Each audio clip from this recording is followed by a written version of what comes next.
Hey guys, so in today's video, I'm going to be showing you using real data what we saw in the Canadian real estate market in April, with a particular focus in Toronto.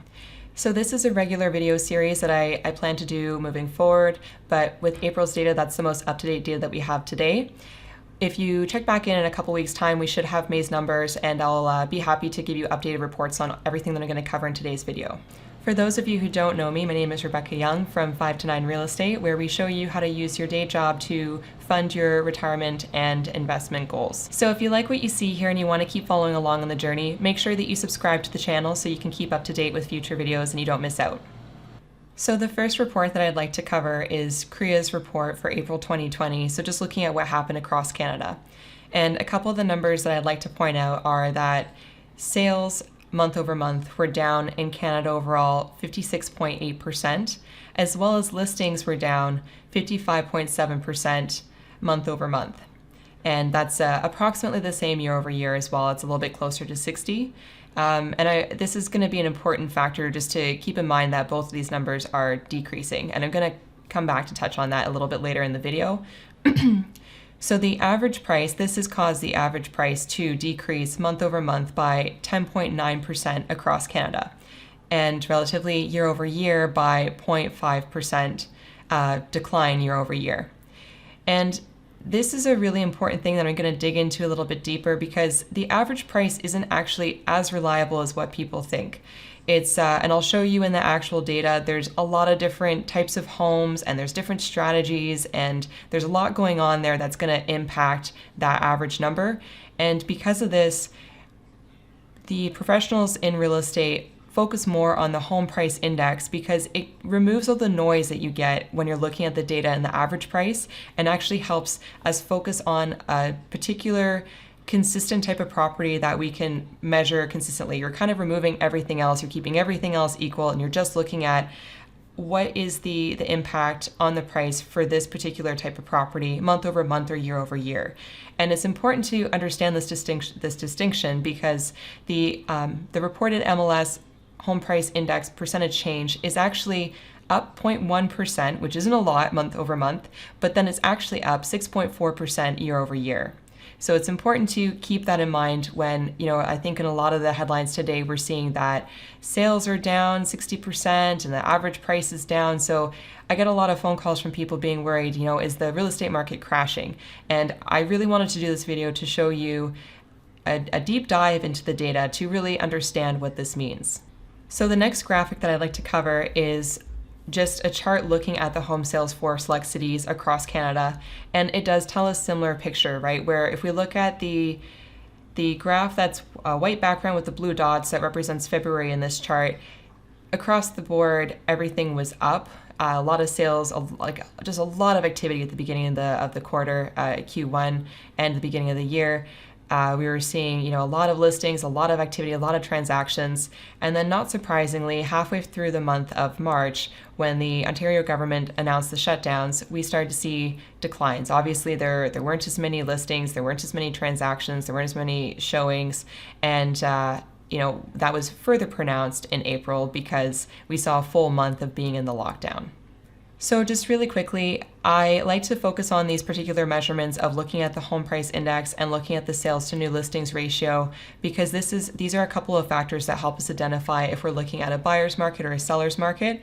So we can see by the chart here that this is focusing in particular on the Greater Toronto area. And then if we look at how the home price index and the sales to new listings ratios are trending right now, they are in a downward trend, but they're still in the balanced market part of the chart that we focus on. So it's just something that I would like to point out that I think it's worthwhile for you guys to keep an eye on this as more reports are being released in the future as well. And it is something that I'm going to be looking at very closely in the future and giving you guys updates on it as well.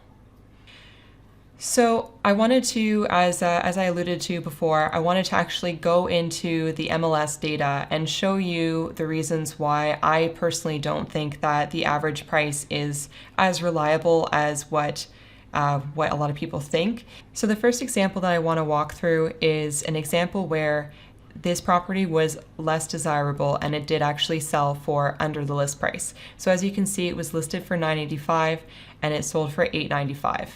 Now, the first thing I'd like to point out is that the days on market was 16, which is a little high for really desirable homes. Usually they hold offers and they sell more quickly than that, usually about a week. And I just like to kind of walk through the description here for you. So in the client remarks here, we have that this home is perfect for someone looking for a great project, and that the property is being sold as is, where is. So this is already telling me that it's attracting a certain type of buyer. Somebody has to put some work into this property. The other thing to note here is that it was listed on March 24th, which was just a couple weeks after the lockdown was announced. So you can appreciate that the seller might be a little nervous about, what's going to happen with the market. Let's just get this thing sold if that's what they chose to do. Now we're going to dig into the photos a little bit, and as you can see, yes, there's going to be a little bit of work required for this project. So you can see that the flooring is a little bit old and might need to be completely replaced. There's paint falling from the ceiling, so there's obviously some damage there. Might need to investigate that further. In general, the home is very dated. The kitchen it really needs to be done. So, this is obviously a great opportunity for somebody who's willing to put in some TLC to get a good deal on the property. And that's exactly what's happened here, and it's reflected in the sales price. So here I'd like to show you another example of the inverse case where it's obviously a desirable property. It's a turnkey property. It was marketed well. It was listed under market value to purposely attract more buyers. The listing agent was holding offers, everything that they could use to get more bids and get a higher price on the property. And as we can see, they were successful in getting a sales price of $1.205 versus the list price of $999. And this goes back to my earlier point of showing you the numbers from Crias and really highlighting the point that we're seeing lower listings as well as lower transactions. And this is important because this implies to me that there is less demand and less supply. So basic economics would tell us that if there was continuous supply, then obviously, yes, there would be a bit of a problem if there was less demand. It would put downward pressure on the sales prices, no doubt. But it's important to illustrate that, over the last 10 years that I've been investing in real estate over the GTA, we already have a major problem of a housing supply crisis. We don't have enough housing units on our market to support all the people that we currently have in this area of our country, as well as the people that are continuing to come into this part of the country.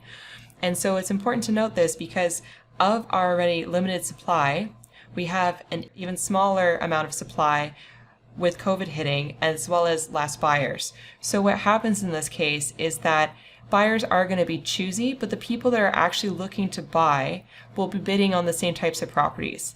And because of these two different situations, and I did highlight, more extreme cases just to illustrate a point here, but this is why we're seeing so much noise in this market right now and so much noise in the data.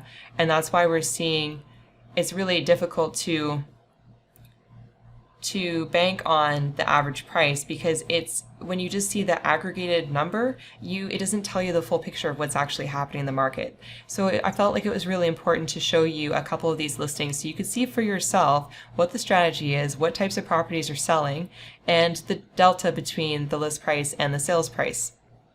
So the last thing that I wanted to illustrate here and just point out to everybody is that when we look at TREB's April 2020 monthly report, I wanted to point out that there are some differences between the detached market, the semi-detached market, the townhomes, and the condo apartments. And I do have some thoughts on this, why we're seeing some inconsistencies in the numbers. And I'm probably going to make another video about it because I'm bad for rambling about this stuff and I don't want this video to be too long. So just really quickly, in the detached homes, year-over-year average price change was actually negative 3.5%. For the semi-detached homes, year-over-year average price was up 7%. For the townhomes, year-over-year average price was up 3.8%. And then for the condo market, we were again seeing a decrease of 1.7% year-over-year for the average price. So just to bring this all home, I'm going to be reviewing what we're seeing in TREB's monthly report for April 2020, and it's a similar story to what we're seeing across Canada as well. But just to walk through this quickly, and again, it'll be over on my side here so you can see that for yourself, but the residential transactions are down 67% year over year, and the new listings are down 64.1% year over year. Now, one difference with Toronto is that the average price is actually up 0.1% year over year, but as I mentioned earlier in this video, there are some differences between the detached market versus the semi-detached or the townhomes or the condo market, for example. So just keep that in mind, and all the noise that I talked about before with just the different types of homes and different strategies.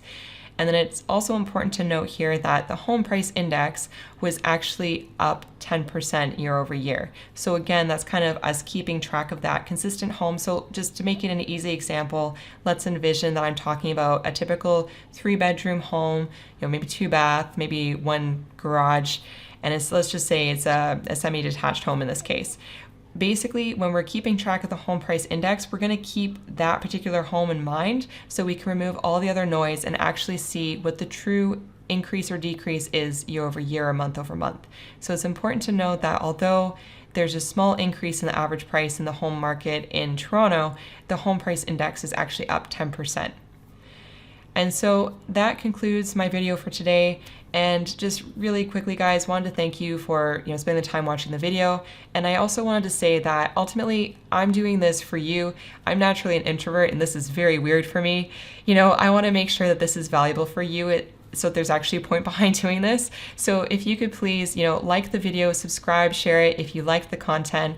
If you have any ideas for other questions that you have or other things that you'd like to see in future videos, please leave some comments below. I will take those into account and I will try to address as many of your questions as possible. And with that, thank you very much, guys, and look forward to the next time. Thanks and take care.